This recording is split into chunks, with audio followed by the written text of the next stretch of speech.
Gazetari i serb Branislav Krstić që ka quajtur diktator presidentin e Serbisë Aleksandar Vučić, duke thënë se protestat masive studentore kanë pasur një mbështetje të heshtur amerikane. Duke komentuar vizitën e djalit të presidentit amerikan Donald Trump në Beograd, ai u shpreh se kjo nuk lidhet domosdoshmërisht me Kosovën, por se shumë republikan kanë pasuri në zonat qendrore të Beogradit. Ndërsa duke folur për protestën e madhe të studentëve dhe jo vetëm, më 15 mars, gazetari serb theksoi se mund të ketë edhe gjakderdhje. Krstić gjithashtu ka shtuar se gjithë Serbia është në këmbë për të kundërshtuar regjimin që siç u shpreh ai po përjeton një frikë të madhe. A është koha për diçka të re në Beograd? Ne e dim që nga fillimi se administrata amerikane ka patur një mbështetje simbolike për protestat e studentëve. Shteti serb është i kapur nga një diktator dhe nga bandat që e rrethojnë dhe e mbrojnë atë. Amerikanët kanë qenë të rezervuar, por protestat studentore kanë marrë një lloj masiviteti tepër serioz. Ky diktator që me kriminalët e vet bën kontrollin e mediave, prokurorisë dhe gjykatës, policisë dhe ushtrisë, tani po përjeton frikë.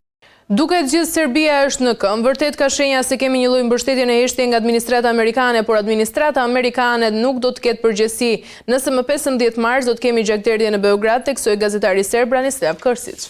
Ne me kaq shpëmbyllim të nderuar teleshikues, bashkëhemi sërish nesër me tjera zhvillime.